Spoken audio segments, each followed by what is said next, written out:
ಎಲ್ಲ ವೀಕ್ಷಕರಿಗೆ ನಮಸ್ತೆ. ಕ್ಯಾರೆಟ್ ಸ್ವೀಟ್ ಮಾಡುವ ಅಂತ ಹೇಳಿ ಇದನ್ನು ಕ್ಯಾರೆಟನ್ನೆಲ್ಲ ಸ್ವಲ್ಪ ತೊಳೆದು ಚೆನ್ನಾಗಿ ಅದರದ್ದು ಸಿಪ್ಪೆಲ್ಲ ಸ್ವಲ್ಪ ತೆಗೆದು ಸಣ್ಣ ಸಣ್ಣ ಪೀಸಾಗಿ ಮಾಡ್ಕೊಂಡಿದ್ದೇನೆ. ಏಲಕ್ಕಿ ತಗೊಂಡಿದ್ದೇನೆ, ಸಕ್ಕರೆ, ಕಾರ್ನ್ಫ್ಲವರ್, ತುಪ್ಪ, ಇಷ್ಟೇ ಸಾಮಗ್ರಿ ಸಾಕು. ಅದನ್ನೊಂದು 3 ಸಿಟಿ ಬರೆಸಿ ಇದನ್ನು ಈಗ ಪೇಸ್ಟ್ ಮಾಡ್ಕೊಳ್ಬೇಕು. ನೋಡಿ, ಈ ಸೈಡಲ್ಲಿ ನಾನು ಕಡಲೆ ಹಿಟ್ಟು, ಆಮೇಲೆ ಉಪ್ಪು, ಜೀರಿಗೆ, ಓಂಕಾಳೆಲ್ಲ ಹಾಕಿದ್ದೇನೆ. ಒಂದು ಕ್ಯಾಪ್ಸಿಕಮ್ ಇದು ಫ್ರೈ ಮಾಡುವ ಅಂದರೆ ಒಂಥರ ಪೋಡಿ ಮಾಡುವ ಅಂಥೇಳಿ ಮಧ್ಯಾಹ್ನ ಊಟಕ್ಕೆ ಎಣ್ಣೆ ಬಿಸಿಯಾಗಲಿಕ್ಕೆ ಇಟ್ಟಿದ್ದೇನೆ. ತುಂಬ ಒಳ್ಳೆಯದಾಗ್ತದೆ ಇದು ಊಟಕ್ಕೆಲ್ಲ. ತುಂಬ ಖಾರ ಇರುವುದಿಲ್ಲ. ಅದಕ್ಕೆ ಸ್ವಲ್ಪ ಖಾರ ಬೇಕು ಅಂತ ಹೇಳಿದರೆ ಸ್ವಲ್ಪ ಮೆಣಸಿನ ಹುಡಿ ಹಾಕ್ಕೊಳ್ಬೇಕು. ಮೆಣಸಿನ ಹುಡಿ ಎಲ್ಲ ಹಾಕ್ಕೊಂಡಿದ್ದೇನೆ. ಓಂಕಾಳು ಕೂಡ ಹಾಕ್ಕೊಂಡಿದ್ದೇನೆ, ಅಂದರೆ ಗ್ಯಾಸ್ಟ್ರಿಕ್ ಆಗೋದಕ್ಕೆ. ಸ್ವಲ್ಪ ಅರಶಿನ ಹುಡಿ, ಸ್ವಲ್ಪ ಕೆಂಪು ಮೆಣಸಿನ ಹುಡಿ ಎಲ್ಲ ಹಾಕ್ಕೊಂಡಿದ್ದೇನೆ. ಈಗ ಫ್ರೈ ಮಾಡುವ ಅಂತ ಹೇಳಿದರದು.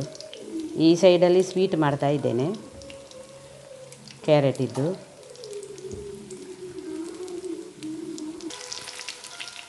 ತುಂಬ ಏನು ಕಷ್ಟ ಇಲ್ಲ ಅದು ಮಾಡಲಿಕ್ಕೆ.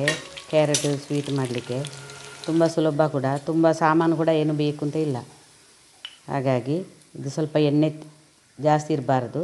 ತೆಗಿತೇನೆ ಈಗ. ನೋಡಿ, ಪ್ಲೇಟಿಗೆ ಹಾಕ್ಕೊಳ್ತೇನೆ. ನೋಡಿ, ಡ್ರೈ ಆಗಿದೆ. ಈಗ ನಾನು ಮಿಕ್ಸಿ ಜಾರಿಗೆ ಹಾಕ್ತೇನೆ, ಸ್ವಲ್ಪ ಆರಲಿಕ್ಕೆ ಬಿಟ್ಟು. ನೋಡಿ, ಪೇಸ್ಟ್ ಆಯಿತು. ಈಗ ಸ್ವಲ್ಪ ತುಪ್ಪ ಹಾಕ್ಕೊಳ್ಬೇಕು. ತುಂಬ ಏನು ತುಪ್ಪ ಎಲ್ಲ ಬೇಕು ಅಂತಿಲ್ಲ. ಆರೋಗ್ಯಕ್ಕೂ ಕೂಡ ಇದು ಒಳ್ಳೆಯದು ಕ್ಯಾರೆಟು. ನೋಡಿ, ಚೆನ್ನಾಗಿ ಬೆಂದಿದೆ ಕೂಡ. ಮಿಕ್ಸಿ ಜಾರಿಗೆ ಹಾಕುವಾಗ ಈ ಟೈಪ್ ಆಗ್ತದೆ. ಇದನ್ನು ಸ್ವಲ್ಪ ತುಪ್ಪದಲ್ಲಿ ಸರಿಯಾಗಿ ಹೀಗೆ ಮಿಕ್ಸ್ ಮಾಡ್ಕೊಳ್ಬೇಕು.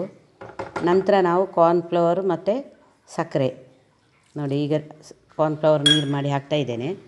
ಮತ್ತು ಸಕ್ಕರೆ ಸ್ವಲ್ಪ ರುಚಿಗೆ ತಕ್ಕಷ್ಟು ಸಕ್ಕರೆ ಹಾಕಿದರೆ ಆಯಿತು. ಬೇಕಾದರೆ ಪುನಃ ಸ್ವಲ್ಪ ತುಪ್ಪ ಹಾಕ್ಕೊಳ್ಬೋದು. ನಾನು ಲಾಸ್ಟಿಗೆ ಸ್ವಲ್ಪ ಹಾಕ್ತೇನೆ, ತಳ ಹಿಡಿಯೋದಾಗಿ. ನಾನ್ ಸ್ಟಿಕ್ಕಲ್ಲಿ ತಳ ಹಿಡಿಯುವುದಿಲ್ಲ. ಈಗ ಸ್ವಲ್ಪ ಸರಿಯಾಗಿ ಕೈ ಆಡಿಸ್ತಾ ಇರಬೇಕು ಗಟ್ಟಿಯಾಗೋ ತನಕ. ಮತ್ತು ಒಂದು ಪಾತ್ರೆಯಲ್ಲಿ ಹಾಕಿ 1 ಗಂಟೆ ಅಥವಾ 1-2 ಗಂಟೆ ಇಡಬೇಕು. ಫ್ರಿಜ್ಜಲ್ಲಿ ಇಟ್ಟರೆ ಬೇಗ ಆಗ್ತದೆ. ಇದು ನೋಡಿ, ಸ್ವಲ್ಪ ಹಾಲಿನ ಕೆನೆ ಇದೆ, ಇದನ್ನು ಕೂಡ ಹಾಕ್ಕೊಳ್ತೇನೆ. ತುಂಬ ರುಚಿಯಾಗ್ತದೆ ಹಾಲಿನ ಕೆನೆ ಹಾಕಿದರೆ, ಒಂಥರ ತುಪ್ಪದಾಗಿ, ಅಂದರೆ ಬೆಣ್ಣೆ ಟೈಪ್ ಆಗ್ತದೆ. ನೋಡಿ, ಇದನ್ನು ಕೂಡ ಹಾಕಿದ್ದೇನೆ. ತುಂಬ ಟೇಸ್ಟ್ ಆಗ್ತದೆ ಇದು ಹಾಕಿದರೆ. ಸ್ವಲ್ಪ ಸಕ್ಕರೆ, ಲಾಸ್ಟಿಗೆ ನಾವು ಏಲಕ್ಕಿ ಪುಡಿ ಹಾಕುವ. ನೋಡಿ, ಸರಿಯಾಗಿ ಮಿಕ್ಸ್ ಮಾಡ್ಕೊಳ್ಬೇಕು. ಇದು ಗಟ್ಟಿಯಾಗೋ ತನಕ ಗ್ಯಾಸ್ ಸ್ವಲ್ಪ ಸಣ್ಣ ಇಟ್ಕೊಳ್ಬೇಕು, ಜೋರಾಗಿಡಬಾರ್ದು, ತಳೆ ಹಿಡಿತದೆ. ಹೀಗೆ ಚೆನ್ನಾಗಿ ಮಿಕ್ಸ್ ಮಾಡ್ಕೊಳ್ಬೇಕು. ಇದು ಗಟ್ಟಿಯಾಗುವ ತನಕ ಹೀಗೆ ಮಾಡಿ ನಂತರ ಒಂದು ಬೌಲಿಗೆ ಹಾಕಿ 1 ಗಂಟೆ 2 ಗಂಟೆ ಇಟ್ಟರೆ ಆಯಿತು. ಮತ್ತು ನಮಗೆ ಬೇಕಾದ ಆಕಾರದಲ್ಲಿ ಕಟ್ ಮಾಡಿಕೊಂಡು ನಂತರ ಅದಕ್ಕೆ ಒಣ ತೆಂಗಿನ ತುರಿ ಆಗ್ಬೋದು ಅಥವಾ ಹಸಿ ಕೂಡ ಆಗ್ಬೋದು. ಅಂದರೆ ಸ್ವಲ್ಪ ಸಣ್ಣ ಇರಬೇಕು ತೆಂಗಿನ ತುರಿ. ಅದರಲ್ಲಿ ಮಿಕ್ಸ್ ಮಾಡಿ ಮಕ್ಕಳಿಗೆ ತಿನ್ನಲಿಕ್ಕೆ ಕೊಡಬೇಕು. ತುಂಬ ಟೇಸ್ಟ್ ಆಗ್ತದೆ. ಸ್ವಲ್ಪ ತುಪ್ಪ ಹಾಕ್ತಾ ಇದ್ದೇನೆ ನಾನು, 1 ಸ್ಪೂನಷ್ಟು. ಅಂದರೆ ಈಗ ತೆಗಿಲಿಕ್ಕಾಯಿತು. ಇನ್ನು ಸ್ವಲ್ಪ ಹೊತ್ತು ಹೀಗೆ ಮಿಕ್ಸ್ ಮಾಡ್ತಾ ಇರ್ತೇನೆ. ನೋಡಿ, ಗಟ್ಟಿ ಆಗ್ತಾ ಬಂತು.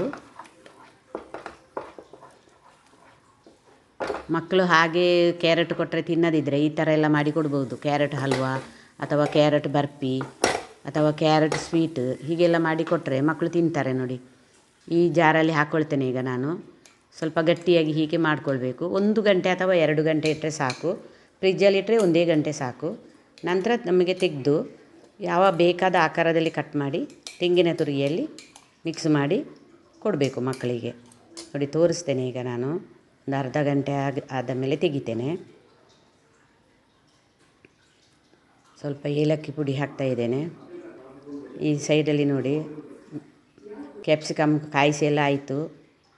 ಈಗ ಇದು ತೆಗೆದಾಯಿತು. ಈಗ ಇದನ್ನು ನೋಡಿ ಪೀಸ್ ಮಾಡಿದ್ದೇನೆ ಸಣ್ಣ ಸಣ್ಣದಾಗಿ. ನೋಡಿ, ಈ ಥರ ತೆಂಗಿನ ತುರಿಯಲ್ಲಿ ಮಿಕ್ಸ್ ಮಾಡಿ ಕೊಡಬೇಕು. ನಮಸ್ತೆ.